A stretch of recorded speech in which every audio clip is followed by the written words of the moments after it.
disturbing story we're following today and will be throughout the week. CNN has learned that President Obama will address the nation tomorrow morning concerning General Motors' future.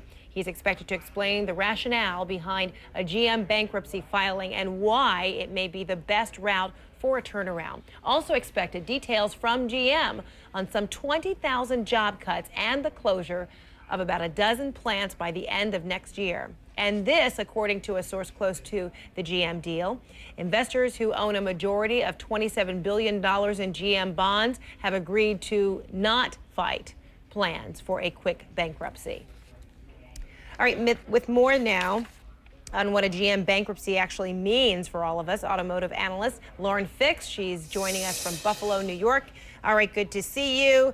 All right, the president about to make some comments on this come tomorrow. GM as well to make comments on this. Why is bankruptcy the best route for GM?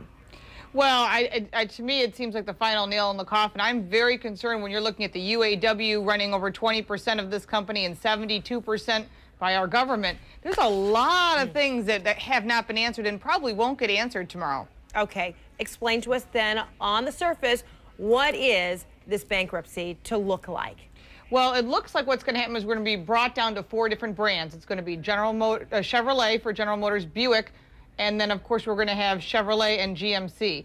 If that's the case, the other brands will disappear or dissolve, which we already kind of knew. It looks like 14 plants are going to be closed. About 20,000 more jobs are going to be lost. That's a really large impact on the economy. And these are people that could be buying cars, which won't have the money to buy cars anymore. And that's one of the bigger parts of this. And for those who might have money to buy cars, why would they want to buy any one of these cars that GM will continue to be able to produce? Because certainly folks are going to be wondering about the demise of the company overall, even after filing bankruptcy. Yeah, I would definitely not.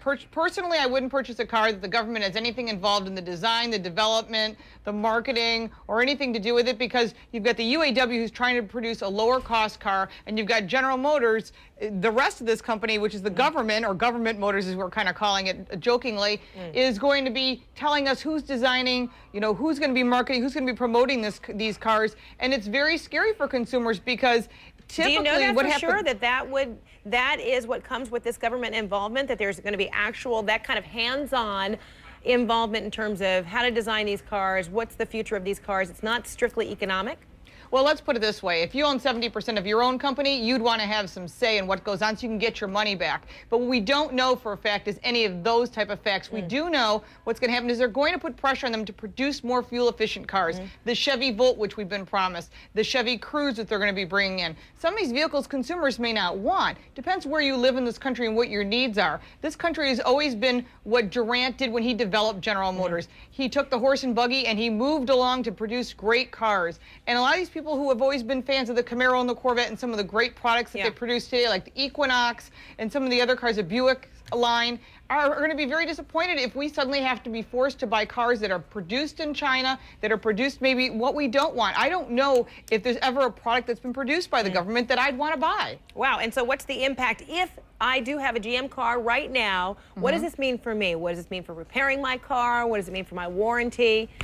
Well, the dealers that are still going to be there, it looks like according to the original 40% cut of the original 6,000 plus dealers, there might be another 900 coming. We know that 400 were announced just last week. But if you look at 40%, that's 2,500 dealers. So there will be dealers in your area. They're just going to thin out the dealer network. Their warranty should be hard to find. Well, you know what? There's an automotive aftermarket, and that's what people forget about. And it's a huge automotive aftermarket. These are the people that produce the original products as well as the products for the parts stores. So most parts will be available. Worst case scenario, there's always something in a salvage yard. You probably won't have a car that can't be driven. If you've got a warranty claim and it's a lemon law, I'm going to tell you to wait on trying to get that paperwork pushed through until about 60 to 90 days till we find out what the new General Motors is going to look like and how it's going to protect you. Wow. All right. Lauren Fix, thanks so much. Lots of information. Let's hope that there's a rosy view in all of this for those retirees. I hope so. Many of those 20,000 workers you're talking about and owners of GM vehicles. Thanks so much, Lauren. Appreciate it. Thank you, President Obama, of course.